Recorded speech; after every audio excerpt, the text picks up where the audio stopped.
भीष्म साहनी की कहानी दो गौरैया।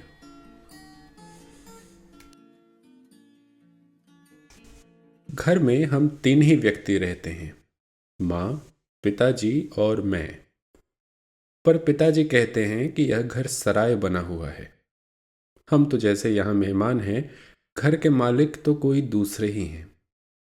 आंगन में आम का पेड़ है। तरह तरह के पक्षी उस पर डेरा डाले रहते हैं। जो भी पक्षी पहाड़ियों घाटियों पर से उड़ता हुआ दिल्ली पहुंचता है, पिताजी कहते हैं वही सीधा हमारे घर पहुंच जाता है, जैसे हमारे घर का पता लिखवा कर लाया हो। यहाँ कभी तोते पहुंच जाते हैं, तो कभी कौवे और कभी तरह तरह की गौरैया। वह शोर मचता है कि कानों के पर्दे फट जाएं, पर लोग कहते हैं कि पक्षी गा रहे हैं। घर के अंदर भी यही हाल है। बीसियों तो चूहे बसते हैं। रात भर एक कमरे से दूसरे कमरे में भागते फिरते हैं। वह धमा चौकड़ी मचती है कि हम लोग ठीक तरह से सो भी नहीं पाते। बर्तन गिरते हैं, डिब्बे खुलते हैं, प्याले टूटते हैं। एक चूहा अंगीठी के पीछे बैठना पसंद करता है। शायद बूढ़ा है, उसे सर्दी बहुत लगती है। एक दूसरा है जिसे बाथरूम की टंकी पर चढ़कर बैठना पसंद है। उसे शायद गर्मी बहुत लगती है। बिल्ली हमारे घर में रहती तो नहीं, मगर घर उसे भी पसंद है और वह कभी कभी झांक जाती है। मन आया तो अंदर आकर दूध पी गई, न मन आया तो बाहर से ही फिर आऊंगी कहकर चली जाती है। शाम पड़ते ही दो तीन चमगादड़ कमरों के आर पार पर फैलाए कसरत करने लगते हैं। घर में कबूतर भी हैं। दिन भर गुटर गूं का संगीत सुनाई देता रहता है। इतने पर बस नहीं, घर में छिपकलियां भी हैं और बर्रे भी हैं, और चींटियों की तो जैसे फौज ही छावनी डाले हुए हैं। अब एक दिन दो गौरैया सीधी अंदर घुस आईं और बिना पूछे उड़ उड़कर मकान देखने लगी। पिताजी कहने लगे कि मकान का निरीक्षण कर रही हैं कि उनके रहने योग्य है या नहीं। कभी वे किसी रोशनदान पर जा बैठती, तो कभी खिड़की पर। फिर जैसे आई थी वैसे ही उड़ भी गई। पर 2 दिन बाद हमने क्या देखा कि बैठक की छत में लगे पंखे के गोले में उन्होंने अपना बिछावन बिछा लिया है और सामान भी ले आई हैं, और मजे से दोनों गाना गा रही। जाहिर है उन्हें घर पसंद आ गया था। माँ और पिताजी दोनों सोफे पर बैठे उनकी ओर देखे जा रहे थे। थोड़ी देर बाद माँ सिर हिलाकर बोली, अब तो ये नहीं उड़ेंगी। पहले इन्हें उड़ा देते तो उड़ जाती। अब तो इन्होंने यहां घोंसला बना लिया है। इस पर पिताजी को गुस्सा आ गया। वह उठ खड़े हुए और बोले, देखता हूं ये कैसे यहां रहती हैं। गौरैया मेरे आगे क्या चीज है, मैं अभी निकाल बाहर करता हूं। छोड़ो जी, चूहों को तो निकाल नहीं पाए, अब चिड़ियों को निकालेंगे, माँ ने व्यंग्य से कहा। माँ कोई बात व्यंग्य में कहें तो पिताजी उबल पड़ते हैं। वह समझते हैं कि माँ उनका मजाक उड़ा रही हैं। वह फौरन उठ खड़े हुए और पंखे के नीचे जाकर जोर से ताली बजाई और मुंह से शू शू कहा। बाहें झुलाई, फिर खड़े खड़े कूदने लगे। कभी बाहें झुलाते, कभी शू शू करते। गौरैयों ने घोंसले में से सिर निकालकर नीचे की ओर झांक कर देखा, और दोनों एक साथ ची ची करने लगी, और मां खिलखिलाकर हंसने लगी। पिताजी को गुस्सा आ गया। इसमें हंसने की क्या बात है? मां को ऐसे मौकों पर हमेशा मजाक सूझता है। हंसकर बोली, चिड़ियां एक दूसरे से पूछ रही हैं कि यह आदमी कौन है और नाच क्यों रहा है। तब पिताजी को और भी ज्यादा गुस्सा आ गया और वह पहले से भी ज्यादा ऊंचा कूदने लगे।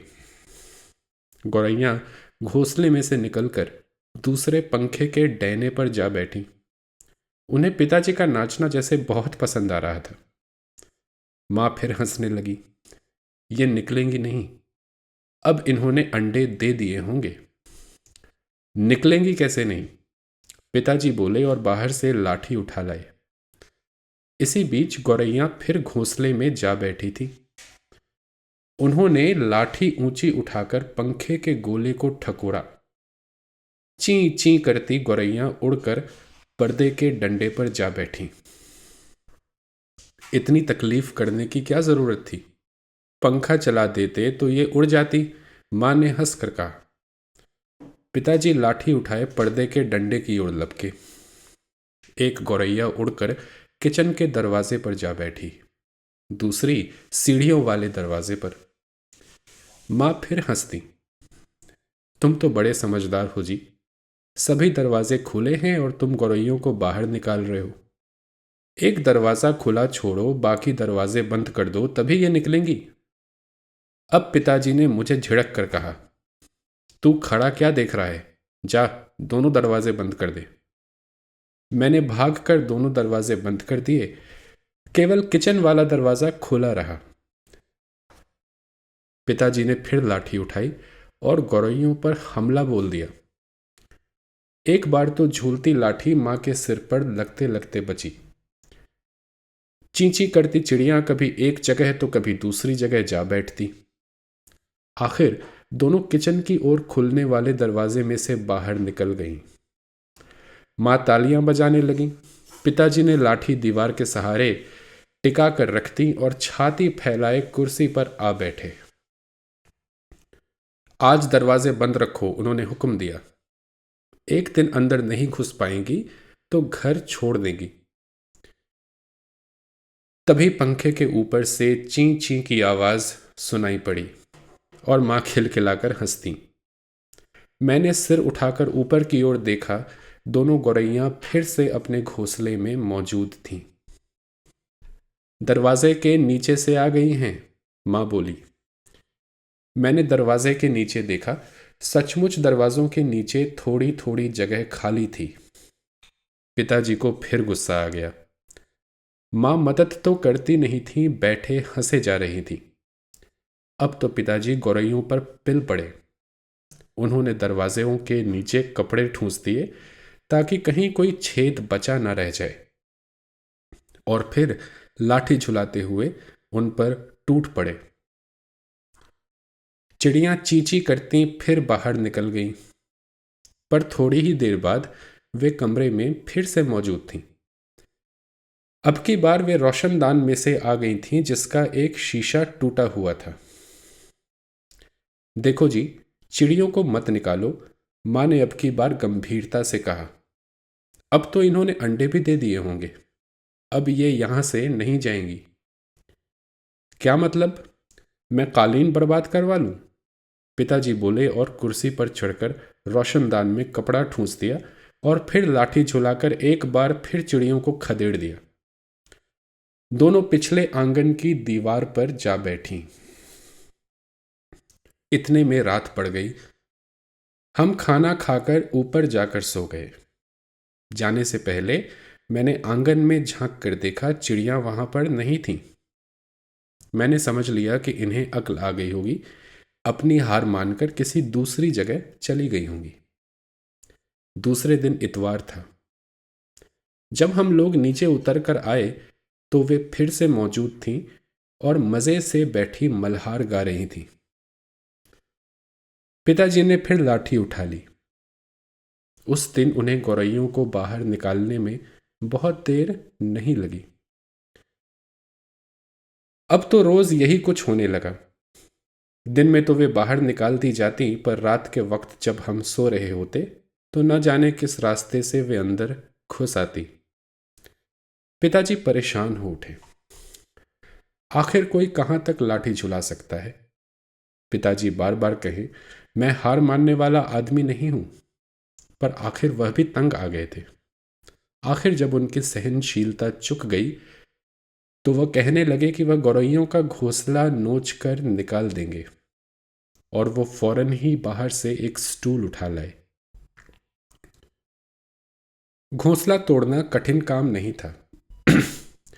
उन्होंने पंखे के नीचे फर्श पर स्टूल रखा और लाठी लेकर स्टूल पर चढ़ गए।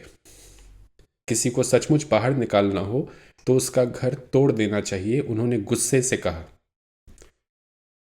घोंसले में से अनेक तिनके बाहर की ओर लटक रहे थे। गौरैयों ने सजावट के लिए मानो झालर टांग रखी हो। पिताजी ने लाठी का सिरा सूखी घास के तिनकों पर जमाया और दाईं ओर को खींचा। दो तिनके घोंसले में से अलग हो गए और फड़फड़ाते हुए नीचे उतरने लगे। चलो, दो तिनके तो निकल गए, मां हंसकर बोली। अब बाकी 2000 भी निकल जाएंगे। तभी मैंने बाहर आंगन की ओर देखा और मुझे दोनों गौरैयां नजर आई। दोनों चुपचाप दीवार पर बैठी थीं। इस बीच दोनों कुछ कुछ दुबला गई थीं, कुछ कुछ काली पड़ गई थीं। अब वे चहक भी नहीं रही थीं। अब पिताजी लाठी का सिरा घास के तिनकों के ऊपर रखकर वहीं रखे रखे घुमाने लगे। इससे घोंसले के लंबे लंबे तिनके लाठी के सिरे के साथ लिपटने लगे। वे लिपटते गए और घोंसला लाठी के इर्द गिर्द खींचता चला आने लगा। फिर वह खींच खींच कर लाठी के सिरे के इर्द गिर्द लपेटा जाने लगा। सूखी घास और रुई के फाहे और धागे और थिगलियां लाठी के सिरे पर लिपटने लगी। तभी सहसा जोर की आवाज आई, ची ची ची ची। पिताजी के हाथ ठिठक गए। ये क्या? क्या गौरैयां लौट आई हैं? मैंने झट से बाहर की ओर देखा। नहीं, दोनों गौरैयां बाहर दीवार पर गुमसुम बैठी थीं। ची ची फिर आवाज आई। मैंने ऊपर देखा। पंखे के गोले के ऊपर से नन्ही नन्ही गौरैयां सिर निकाले नीचे की ओर देख रही थी और ची ची किए जा रही थी। अभी भी पिताजी के हाथ में लाठी थी और उस पर लिपटा घासले का बहुत सा हिस्सा था। नन्ही नन्ही दो गौरैयां, वे अभी भी झांके जा रही थीं और चींची करके मानो अपना परिचय दे रही थीं। हम आ गई हैं, हमारे माँ बाप कहाँ हैं? मैं अवाक उनकी ओर देखता रहा। फिर मैंने देखा पिताजी स्टूल पर से नीचे उतर आए हैं और घोंसले के तिनकों में से लाठी निकालकर उन्होंने लाठी को एक ओर रख दिया है और चुपचाप कुर्सी पर आकर बैठ गए हैं। इस बीच माँ कुर्सी पर से उठी और सभी दरवाजे खोल दिए। नन्ही चिड़ियां अभी भी हाँफ हाँफ कर चिल्लाए जा रही थीं और अपने माँ बाप को बुला रही थीं। उनके माँ बाप झट से उड़कर अंदर आ गए और चींची करते उनसे जा मिले और उनकी नन्ही नन्ही चोंचों में चुग्गा डालने लगे। माँ, पिताजी और मैं उनकी ओर देखते रह गए। कमरे में फिर से शोर होने लगा था, पर अब की बार पिताजी उनकी ओर देख देख कर केवल मुस्कुराते रहे।